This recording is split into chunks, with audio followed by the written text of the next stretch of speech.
Welcome to the World Report. We begin this Monday edition with distressing news breaking from the Vatican, which has announced that Pope Francis, the leader of 1.4 billion Catholics in the world, died on Easter at the age of 88. Now, this after battling various ailments for some time. The 88-year-old leader of the Vatican was admitted, in fact, to the hospital for 5 weeks, fighting double pneumonia. He did not preside over the Vatican's Mass for Easter on Sunday, that's yesterday, but did appear at the end of the event. In his Easter message, he called for an immediate ceasefire in Gaza. The Pope also called on the Palestinian militant group Hamas to release its remaining hostages and also condemned what he said was a worrisome trend of anti-Semitism around the world. Furthermore, the Pope had led the Catholic Church since 2013 for 12 years now, becoming the first Pope, in fact, from the Southern Hemisphere, the first Jesuit and the first non-European pontiff in over 1,000 years in Catholic history. Born Jorge Mario Bergoglio in Buenos Aires in 1936, Francis once trained as a chemist and even worked as a nightclub bouncer before joining the priesthood. He was further hospitalized in February this year with double pneumonia, but recovered enough to appear for Easter celebrations earlier this month. Now, known for his humility, reformist tone, and his outreach to marginalized communities, Pope Francis famously said, "Who am I to judge?" in reference to gay priests. Now, this marked a shift in the church's language. His death now triggers the process to elect a new pope, beginning with his funeral and ending when white smoke rises over the Sistine Chapel once again. For more on this story, my colleague Vishal Vivek joins us. Vishal, give our viewers a lowdown on the life, legacy of Pope Francis and what happens now. Well, in the next 10 days, the next successor could be chosen, but that is up to the Vatican. The mourning period could be anywhere between 9 to 10 days, and there will be a public display of Pope's body. But Pope himself had talked about this in the past and said that he doesn't want the body to be displayed in an open casket. He wants it to be a closed affair. He doesn't want a big display of it, as you have also mentioned that he was one of the most humble people to ever occupy the topmost papal position in the world. And he had close to about 1.5 billion followers, and he had many firsts to his name. He was the first one from the Southern Hemisphere to be the Pope. He was the first one from the Latin America region to be the Pope. And he was also the first pontiff to talk about homosexuality in a very open manner. He said that, as you mentioned, who am I to judge? And he wanted all the homosexual people to join church and also be decriminalized. He had called for decriminalization of the laws that criminalize homosexuality across the world. So he had said openly that LGBTQI plus community needs to be included into all aspects of life, and they are also the same as rest of the people. So he had taken these positive stance repeatedly over the last 10 to 12 years, ever since he was chosen as the pontiff. Thank you so much for putting things in perspective, Vishal. It's a story we'll, of course, keep on tracking. Now, moving on. US Vice President J.D. Vance, wife Usha, and their 3 children, Evan, Vivek, and Mirabel, landed at the Palam Air Base in New Delhi this morning. Now, the family was received by Union Minister Ashwini Vaishnav. While Vance was accorded the ceremonial guard of honor, Usha Vance watched on. Their children emerged from the plane, the boys in kurtas and Mirabel in a lehenga. Now, this is the first official visit to India. It's a visit by a US Vice President after 12 years. Now, what's more, the US Vice President visited the Akshardham temple, after which he will also be going to Janpat for some shopping. He will meet PM Modi later in the day, with talks likely to focus on an early finalization of the proposed bilateral trade pact and also ways to, in fact, bolster India-US ties. Meanwhile, NSA Ajit Doval and External Affairs Minister S. Jaishankar are also expected to join the discussions. Now, the timing of J.D. Vance's India visit is very critical, as it comes amid a global trade war after the US announced punishing reciprocal tariffs on several countries across the globe, and this also includes India. Meanwhile, my colleague Gauri Dwivedi joins me for more on this. For all our viewers joining in, US Vice President J.D. Vance and his wife Usha Vance and their 3 children, in fact, Evan, Vivek and Mirabel, landed at New Delhi's Parliament base this morning.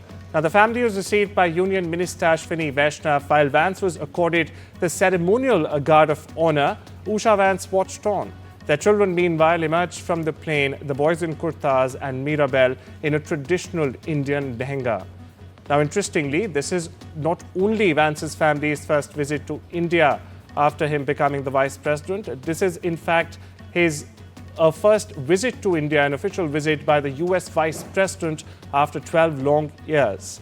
The US vice president also visited the Akshardham temple, after which he will also be going to Janpath for some shopping. For more on this, my colleague Gauri Dwivedi joins me. Gauri, the visit interestingly also coincides with the rapidly intensifying trade war between Washington and Beijing, and Vance is likely to deliver an address tomorrow in Jaipur, where he is also expected to make a policy statement. What are you picking up? What's the latest? It's an important visit, Arjun. You rightly pointed out that it is happening in the shadow of the tariff war that President Trump has unleashed. Let's not forget, for India, there's a 90-day pause, and this pause is the window that India has to be able to really thrash out some sort of a trade deal. And reports suggest that a lot of progress has been made, and we may be inching towards a trade pact. And as we stand right now, the trade pact with the President Trump administration would possibly unlock a lot of other aspects of the bilateral relationship, which right now are moving ahead, but could probably be fastened even further.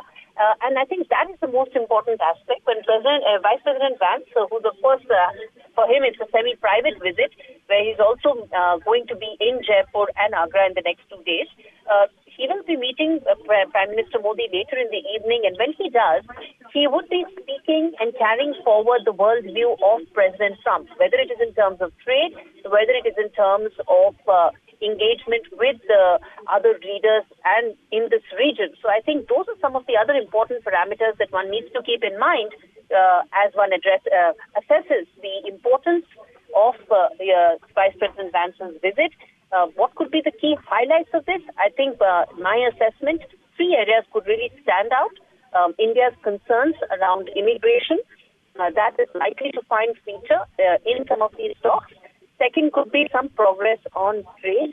And the third could also be, let's not forget, some talk around terrorism. Talbot Rana was extradited after the extradition took place after President Trump and Prime Minister Modi met this year. So that, I think, is also important aspect of how these talks could shape up in the evening. Well, thank you so much for putting things into perspective for our viewers, Gauri. Staying with US and India, Finance Minister Nirmala Sitharaman has in fact said that New Delhi is aiming to wrap up the first phase of a trade pact with Washington by autumn this year. She is currently, in fact, on a 5-day visit to the US, where she will attend key IMF and even World Bank meetings and also meet US Treasury Secretary Scott Bessent. Now, the push for a deal comes as India seeks to avoid new US tariffs and deepen trade ties under President Donald Trump. Meanwhile, India's chief trade negotiator Rajesh Agrawal will also visit Washington on the 23rd of April. Now, this as both sides try to finalize a deal within Trump's 90-day tariff freeze. Listen in, meanwhile, to what the Finance Minister Sitharaman had to say. Even as I talk, I think the Vice President of the United States of America is in India. He will be engaging with the Prime Minister hopefully this evening or tomorrow.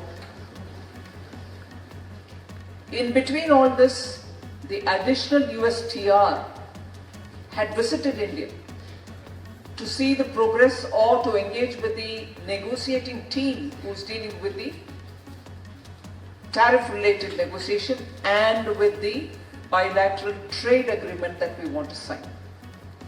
In fact, the progress of the agreement or the trade agreement that we are working on, at least a first tranche, is something which we hope to conclude positively by the fall this year.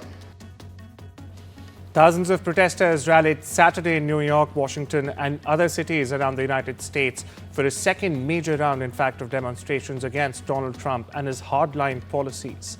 Now, many took aim at Trump's deportations of undocumented migrants. Protesters voiced concern that Trump was in fact threatening long-respected constitutional norms. Now, this also includes the right to due process. The chief organizer of Saturday's protests, the group 50501, a number representing 50 protests in 50 states and one movement, said some 400 demonstrations were in fact planned. US Defense Secretary Pete Hegseth is under fire once again, now this time reportedly for sharing sensitive Yemen war details in a second private signal chat. Now, the group included his wife, brother and personal lawyer. It's the second leak incident linked to Hegseth after journalist Jeffrey Goldberg was mistakenly added to a similar previous group. Now, these revelations come days after several senior Pentagon officials were fired over an internal leak probe. Critics, including top Democrats, are now demanding Hegseth's resignation.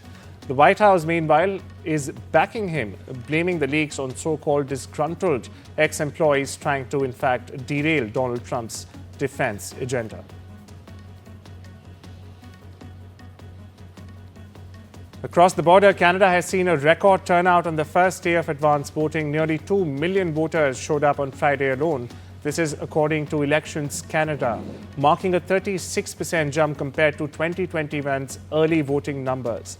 Now, for perspective, an agency responsible for administering Canadian federal elections and referendums, long queues were reported nationwide, with voters waiting up to 2 hours in some areas. Now, with just days to go before Election Day on the 28th of April, registered voters can very well cast their ballots early until the 21st of April. While it's unclear if the trend will reflect in overall turnout, officials have said that the numbers do show Canadians are highly engaged this election season. The Gurudwara in Canada's Vancouver has been defaced with pro-Khalistani graffiti. The Khalsa Diwan Society, which manages the Ross Street Gurudwara, confirmed that separatist slogans like Khalistan Zindabad were spray-painted on the temple walls. The incident occurred the same day as the massive Vaisakhi parade in nearby Surrey. Authorities have said that the Vancouver Police Department is investigating the matter. In a statement, the Gurdwara has meanwhile termed the act as an attempt by extremists to instill fear and division within the Sikh community in Canada. The Ross Street Gurdwara, established in 1906, had barred pro-Khalistani groups from participating in their Vaisakhi celebrations. My colleague Maha Siddiqui, meanwhile, brings us the latest on this. The leaders of the Gurudwara say that this is being done by a small group of pro-Khalistan separatists who are indulging in intimidation tactics and also trying to create divisions within the Sikh community. And they say that this goes against not just the ethos of Sikhism, which calls upon inclusivity, but also the ethos of the Canadian society at large. And simultaneously, there was another incident that took place at the Lakshmi Narayan Temple in Surrey. Surrey is another city, but very close to Vancouver, about 50 minutes or 1 hour drive from Vancouver. And here again, hateful graffiti was seen painted at the Lakshmi Narayan Temple building wall. And the leaders of the temple there have said that it is not a coincidence that both these have taken place on the same day. They've also linked it to the advance polling of the election. And they've said that this should be investigated together, considering that these great hateful graffiti were painted both on the Gurudwara on Ross Street in Vancouver and at the Surrey Lakshmi Narayan Temple. So they are linking both these incidents that took place. But yes, both of them have taken place either in Vancouver or close to Vancouver.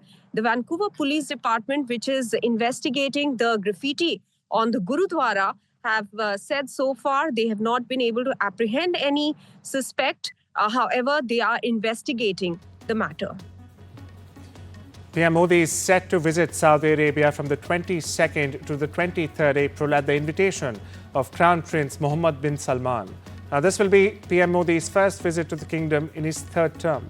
The trip is expected to boost India-Saudi Arabia Strategic Partnership Council and expand ties in trade, defense, energy, and even technology. Saudi Arabia is India's fifth largest trading partner for perspective, with bilateral trade nearly hitting $43 billion in 2023-24 alone. Now, PM Modi's visit also comes as global attention focuses on West Asia amid ongoing regional tensions and high-level diplomacy, in fact, involving the US, Iran and other players. In West Asia, the Israeli military has admitted to professional failures in an operation that killed 15 emergency workers, including 14 medics and a UN staffer in Gaza last month. In fact, an internal inquiry found operational misjudgments and a breach of orders as well. The deputy commander involved has been dismissed for an inaccurate report. Meanwhile, the Palestinian Red Crescent Society has rejected these Israeli findings, terming them an attempt to in fact shift blame. The March 23rd strike drew international criticism, with the Red Cross calling it, or rather labeling it, unacceptable. The Israeli military on its part has said steps will be taken to avoid similar incidents in the future. It's time we slip into a short break. I'll see you on the other side.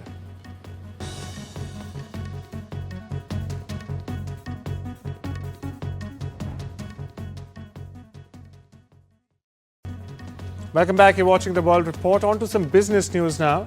A Boeing 737 MAX jet painted for China's Xiamen Airlines has in fact been returned to the US, a casualty of rising trade tensions between Washington and Beijing. The $55 million aircraft landed back in Seattle after China's 125% tariff made its delivery economically unviable. The plane had been in fact awaiting final checks at Boeing's Zhoushan Center.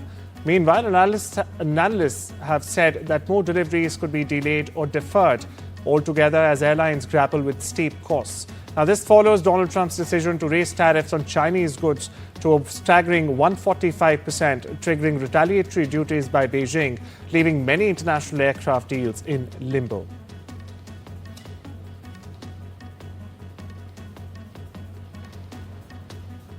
In a first of its kind move, Dubai's City Tourism Department has launched an Influencer Academy. Yes, that's right, an Influencer Academy in partnership with a travel content agency. Well, what are they offering? 3 months of social media training for students who learn how to sell the Dubai dream to potential relocators and even tourists. Motor Group and POSCO Holdings have signed a deal to collaborate on a steel plant in Louisiana, with production set to begin in 2029. The $5.8 billion facility will have an annual capacity of 2.7 million tons. The announcement comes a month after Hyundai, in fact, committed $21 billion in US investments during a White House meeting with President Donald Trump. The project aims to strengthen South Korea's manufacturing footprint in America amid ongoing trade tensions and also tariff uncertainties. A Moscow court has found Google guilty of revealing personal data of Russian soldiers killed in Ukraine.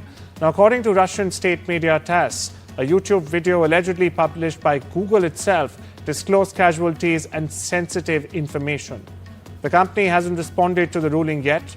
Meanwhile, Russia continues to pressure foreign tech firms to remove content it deems illegal, often related to its Ukraine war narrative. Meanwhile, President Putin has also earlier accused Google of being a political tool for the US government and Washington. The BCCI has dropped annual contracts for the Indian cricketing team on this morning. Shreyas Iyer has made a comeback in the BCCI's central contracts, now listed in the men's B team. Rishabh Pant, meanwhile, has also climbed back up in Grade A after recovering from injury. Several fresh names have also entered the mix, the Grade C mix rather. These include Ishan Kishan, Abhishek Sharma, Dhruv Jurel, Sarfaraz Khan, Nitish Kumar Reddy, Akashdeep and Harshit Rana. Meanwhile, Shardul Thakur, Jitesh Sharma and KS Bharat have been dropped from the list. My colleague Rika joins me for more on this. Rika, what's the latest you're picking up and how are these contract renewals set to impact Team India? Well, the big news that is coming out of the contract renewal of the year 2024-2025 is that Shreyas Iyer and Ishan Kishan are back in the annual contract list. Remember, last year both these men were dropped from the contract list because They were not a part, they refused to play Ranji Trophy, they were not a part of the domestic circuit, hence the selectors, or rather the BCCI, did not deem it fit to give them annual contracts. This time around, Shreyas Iyer has made his way back, courtesy brilliant performances during Champions Trophy. He's also been doing very well in the IPL. He's 10th on the list of the highest run scorers. Being the captain of Punjab Kings, he has taken the team to the 4th position as of now on the league table. So he has delivered good performances. Talking about Ishan Kishan, he scored a century at the start of the season. Since then, his performance has not really looked very good. But the fact that he is back in the Ranji Trophy circuit has earned him this contract. Apart from this, our Ashwin, who has now retired from Test cricket, has been dropped from the player's contract. 34 players have been given contracts in the grades A+, A, B and C. They are going to earn 7 crore rupees, 5 crore, 3 crore and 1 crore respectively in these 3 grades. Apart from... I'd just like to stop you there, Rika. 34 players, you said, have been given contracts in categories A, B and C. Thank you so much, in fact, for putting that in perspective for our viewers. Moving on, after a crushing defeat against the Mumbai Indians, Chennai Super Kings skipper MS Dhoni dropped a major hint. Now, next year, he might already be on his mind. In the post-match presentation, in fact, Dhoni said CSK has succeeded by playing good cricket, not by letting emotions get the better of them when things do not, in fact, go their way. He also added that while the team will fight to reach the knockouts this season, if that doesn't happen, they'll shift their focus to preparing for the next campaign. The former India captain also emphasized the need to, in fact, find the right combination without making too many changes. Mumbai Indians captain Rohit Sharma stormed back into form with a solid 76 of just 45 balls in Sunday's IPL clash against CSK. Struggling for runs this season, Rohit finally converted a good start into a match-winning knock and was also named the player of the match. With this feat, Rohit also surpassed Virat Kohli in the IPL honours list, earning a total of 20 credits, edging ahead of the RCB batter. That's all we have for you this Monday. More news on the other side.